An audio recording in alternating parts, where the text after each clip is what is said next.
welcome to this video recording about the drama, The Last Metaphor, that we have already talked about the introduction and the Act 1.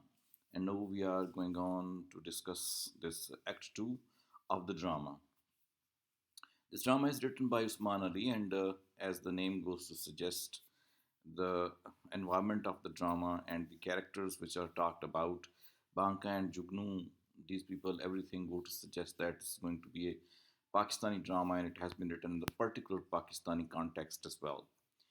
We had discussed two important issues in the last first act already, and if you want to have a better glimpse, you can go back to YouTube and find out the recording on first act. But if you have an idea or keep in mind that now again some of the incidents which took place in the first act, that will be repeated in order to set the tone of the drama. The two important things which happened in the first act were the arrest of the two young brothers by the police, and then they were taken away from that, and the culmination and death of these two boys will be talked about and repeated in the second act as well. And in the same way, the death of the person who takes the rope and goes into the pits of the tube wells and feels some type of death there, experiences death there, that will also be repeated once again. And here too, in the act, we shall be finding that the dramatist is trying to make us realize that the things are not good, things are not in that way as they should have been. So let us have a start with that. Act 2 begins with the repetition of the setting as well, and the dramatist says that the second act also has the similar type of settings of the stage as was in Act 1. Only the difference is that both the characters are sitting on the stools on the side of the pit of the fire and they are still talking to each other. So the main characters are Banka and Jugnu, they are talking with each other. And very interestingly, they have a discussion within themselves. For example, green lines tell us that the Jugnu says, I saw it with my eyes. Do not joke, you have two eyes. My name is Jugnu, I do not have eyes, I have an eye. So, in that way, the problem of seeing and not seeing is being highlighted. That the people have two eyes, I mean, the human beings, they cannot see clearly, and Jugnu, the firefly, it may not be having two eyes like that, but it has got just one eye, and with the help of that eye, it is able to have a good look of the things as well. So, like the essay seeing see little, I mean, the most of the time when the people have eyes they cannot see in that way as the people who don't have eyes they will be able to see. But basically the criticism will be upon again those people who have got the eyes but are unable to see their realities or the things which are definitely to be seen and observed as well. In the same way, the writer continues to talk about these things which are happening around and which are taking place, and that is why once again we are on this paragraph which will address this kind of issue. Firefly, I was closed my light and withdrew my wings. I hid myself in the bush with one eye opened. I saw that squirrels were motionless, bees stopped buzzing, and the flowers withheld their smell. The sun shot its arrows towards the people who held the two brothers and threw them down. So here is the problem which is being highlighted with respect to the seeing. The firefly says that it saw many things were happening, but nobody was paying attention what the two brothers were going to experience, which were taken away by the police. For example, here the firefly says that firefly closed its light, withdrew its wings, and hid behind the bush and started to see what is happening. For example, the squirrels were not moving, they were also looking at the same thing. Bees stopped buzzing, they were also looking at the same thing. The flowers also were not giving smell, they were also looking at the boys, they were also looking at the action and activity being taken towards the boys. And the sun was also shooting its arrows towards these two boys. But why could the world not notice? Why could the people not notice that the boys were to be killed, boys were to be bitten, and boys were to be shown to be dying in the police encounter? This thing was not being seen. This cruelty and brutality of the police was not being seen. And everybody was going on its own business, and nobody was there to save the young, innocent boys. So, in that way, the cruelty and the brutality of the police system, as well as that of the social system and oppression available in that system that is being discussed and talked about in this passage as well. So these things are in real life available, and so the dramatist is reflecting this type of situation, that things happen, and nobody goes to change these things, nobody goes to question these things, and these things keep on happening as well in the Pakistani society. Further discussion keeps on happening with respect to the Pakistani society. For example, here in this passage, if the students would read that the bodies of the young boys were being dragged on the road, and the road was untarred road. I mean, it was the stony type of road on which the bodies were being pulled and pushed. And in that way, this is something really very heinous and dreadful talked about by the dramatist. But the dramatist is good in pointing out such things and telling the people that these things keep on happening as well. And in the same tone, the two characters discuss these cruelties of the world, and the rope also comes in. So it means that the deaths of certain people will take place while they are working, and the deaths of those people who are not working but they are suffering from the cruelties and oppression of the society, that will also keep on happening in the society of Pakistan.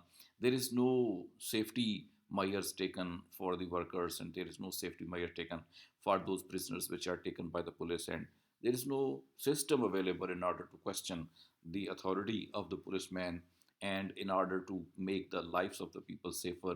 So, in that way, this discussion keeps on happening in the drama, and we need to go further in order to find out what is the turning point of all this of situation. For example, here, Jugnu says they circled around the brothers to beat them, and the rest watched.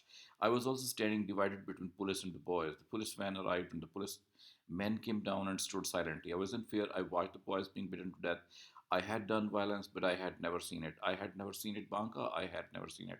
Doing and seeing are very different, Banka. I'm telling you, it's true. So the paragraph repeats the scene where the boys are being killed, and everybody's just watching, and nobody's coming forward to stop that. No system is coming forward to stop that. Police people are doing everything. They are pulling the boys out of the van, then they are pushing them on the road, pulling them on the road, and after that they beat them to death as well, and nobody questions to that. In this way, Jugnu, who has been a cruel person himself, he says that he did violence in his life, but seeing the violence being done to the boys was really very terrible. Even a violator or the violence maker was feeling very sad and bad on the violence which police was in putting on the boys, the two young boys.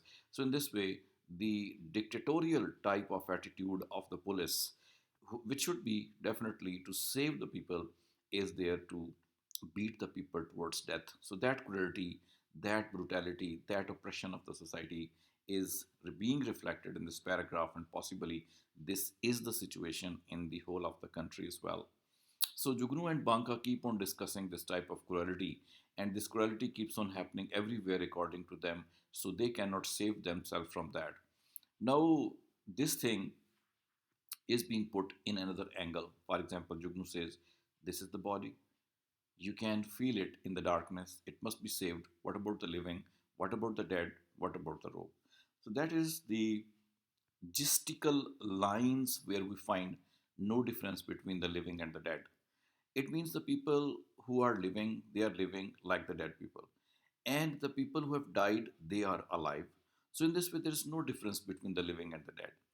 Perhaps the philosophy of living in a way that one is free, one is independent, one is able to contribute into the life of the society to make it better. But if these things are not happening, then what is the benefit of the living people to be called as living?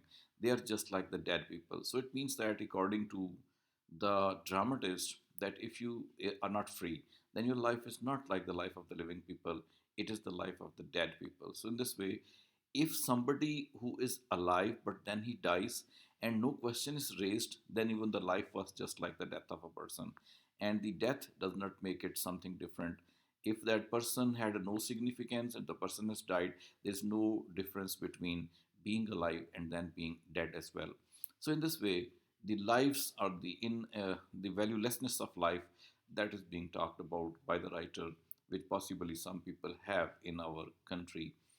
He further says, O God, help your Jugnu, bless me to help the body. Earth has become Stubborn, it refuses to have more bodies. Dig a grave and stone emerged. What times no one can save us, building new roads and making new hospitals. But ignoring the stagnant pools, I bury the body, it comes out. The rain, yes, the rain. The more water goes down, the more bodies come out. A monster sleeps in the water. Held the water tight in the range of its fist. It is sitting at the bottom of the ponds. The water circles around it. It does not come out. It is quite underneath the water. People pass by it. Now, here is the type of discussion which T.S. Eliot made in his poem The Wasteland, that burial of the dead has become a difficult thing. Symbolically speaking, the people who are dead, they are buried in the ground. But the poet is saying that no, it's not possible to bury the dead bodies into the ground because the earth refuses to take the dead bodies. Water comes there, and as a result, bodies are coming out. This does not mean actually that water has really come there. It means that now people have been killed in so great number and quantity that it's really very difficult to bury them all, on the one hand. And on the other hand, in fact, the people who are being killed wrongly, they when they are buried, for example, they are not buried in the real sense of the word. Their their spirits, their ghosts come out, and as a result they feel like people who are living. The crimes cannot be hidden. The crimes which have been attached with the dead body of the people, these crimes come out, and as a result the dead bodies are not there. The situation can also be compared with the situation which happened in the drama Oedipus Rex by Sophocles. In that drama, also, in the beginning, the people come to see their king and tell him different problems. One of the problems they mention is that they cannot bury their dead. The earth has refused to get their people to be buried there. So, in that way, the anger of nature, anger of God on the situation which is going on in the Pakistani world, that is being highlighted there, that people are being killed unjustly, and so their killing keeps on coming back to them, and it seems like it is not possible to bury the dead altogether. The dead would raise their voice, and in that way the evil will be exposed definitely. So in that way, two-pronged strategy has been adopted by the dramatist in order to point out what is happening and what can be possibly the result of these happenings. So, a very difficult and very complex situation that the dramatist has brought before us. And Jugnu and Banka keep on discussing this situation and throwing their light and making it clear how difficult the life has become, how problematic the things have become. And so, people are not safe, people are not independent, people are hungry, people are dying, but nobody is noticing. And so, the quality and the meaning of the things are changing. For example, life means somebody living. But if that body is not living as it should live, then the meaning of the living should be changed. It should become like the dead people. In the same way, the dramatist tries to explain this thing by telling that the real function of the fire is to burn. But he says that the fire is not burning, so that is why the fire is not fire. It means the meaning of the word fire is changing, that fire's purpose is burning, but it is not burning. Quality of the fire has changed. In the same way, the meaning of the words, the vocabulary of the words, the sounds, they have lost their meaning. The meaning are not the same as it had been. For example, if somebody calls himself honest and his honesty is still questionable, if somebody calls himself living, he's not doing the things as the living should do. If somebody calls himself the person responsible or the person who is friendly, then the friendly turns out to be unfriendly or inimical. So, in that way, the things are changing and the fire like things are not working in that way as they should have worked. So, therefore, the dramatist says that even symbolic meanings of the things have gone away, they are not available to them. And the purpose of the fire is to burn, is to purify also, according to the religious mythologies, the Greek mythology, Hindu mythology, and even up to some extent, when the Muslim people talk about the hell, that there will be fire, that fire will also be used in order to purify the people. After receiving the punishment, the people may be able to go towards heaven according to the will of Allah. Otherwise, it may not be possible. So that is why the meaning of the fire is to purify. Perhaps the writer also means here that the same fire is unable to purify the people. Now, the real purpose of the fire has disappeared. So, in the same tone, it means that the world has become to a dead end. The world has become to a place where the possibility of making good is not possible. However, hollowness, emptiness, and shallowness will be available even about fire like things. The same tone is carried on in this discussion, which is available in this paragraph also. No one understands me like my mother, Jugnu's mother, Banka, I miss her. She was very innocent. Banka comes close to Jugnu. She should have choked me when I was born, brought me into darkness, and named me Jugnu. What a joke, what a kindness. She sang lullabies to impress me with my name. She expected me to glow. Jugnu is in the dark. What a burden. She told me all the myths to explain the glory of my name, Jugnu the Great, who would spread um, light to the people. Her Jugnu becomes a robber and is running away with the body. He sobs. Banka takes him into his arm and puts his hand on his hand.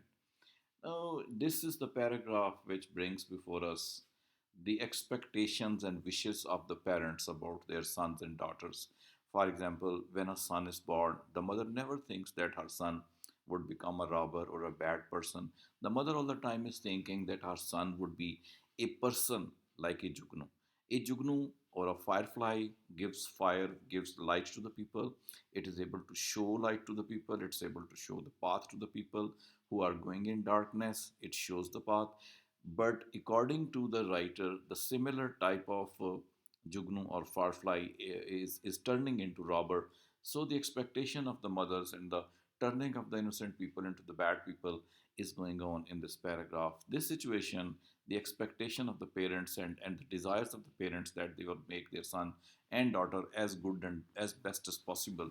But the society, the social attitude, the oppression in the society turns the people into wrong corners. And so a man who is supposed to show light guidance to the people, for example, that man turns into a robber, that man becomes a burden, that man becomes a type of thing which is unacceptable. So therefore, mostly this thing brings sadness, disappointment, as it comes to Jugnu, who begins weeping and crying and sobbing, and Banka is the only person to help him. That his mother and he himself wanted to do good things in the world, but he was forced to do bad things in the world. So, in this way, the attitude of the things and the people that is talked about in this section of the drama. Dear audience, the third act is yet remaining. That I shall discuss in some next video. Here, third act, for example, begins. But before that, I must say that second act is complete now. Whatever the explanation was necessary, I have recorded in this short video. I hope the students and the readers of this drama will be able to understand it well. But my focus and point is that this drama should be read with reference to Pakistan, Pakistani condition, and the condition in which Pakistani people are. According to that, the drama should be understood. And it may not be the claim that it is equal to Shakespearean drama, it's equal to Marlowean drama, but still, it's a modern drama. It can be equated with the dramas like Waiting for Godot, and where the philosophy is discussed about the life of the human being, how it has become, how everybody is like proof rock, empty and hollow, and nothing steadfast is there. In that way, this may be called a modern and postmodern drama, where the condition of Pakistani people has been highlighted by giving us the symbol of Jugnu, and then Jugnu turning into someone who is not a firefly like giving light, it has turned into robber like. So, with this idea, we are closing Act 2, hopefully, seeing you in some next video, especially the third act of this drama. And thank you very much for watching. If you have understood anything, if it makes you feel good about the drama, then do not fail to hit the subscribe button and to hit the bell icon as well. And if you have further queries somewhere, you can post it on the video. When you watch it, I may be able to clarify them as well. So far, it's time to say goodbye. Thank you for watching.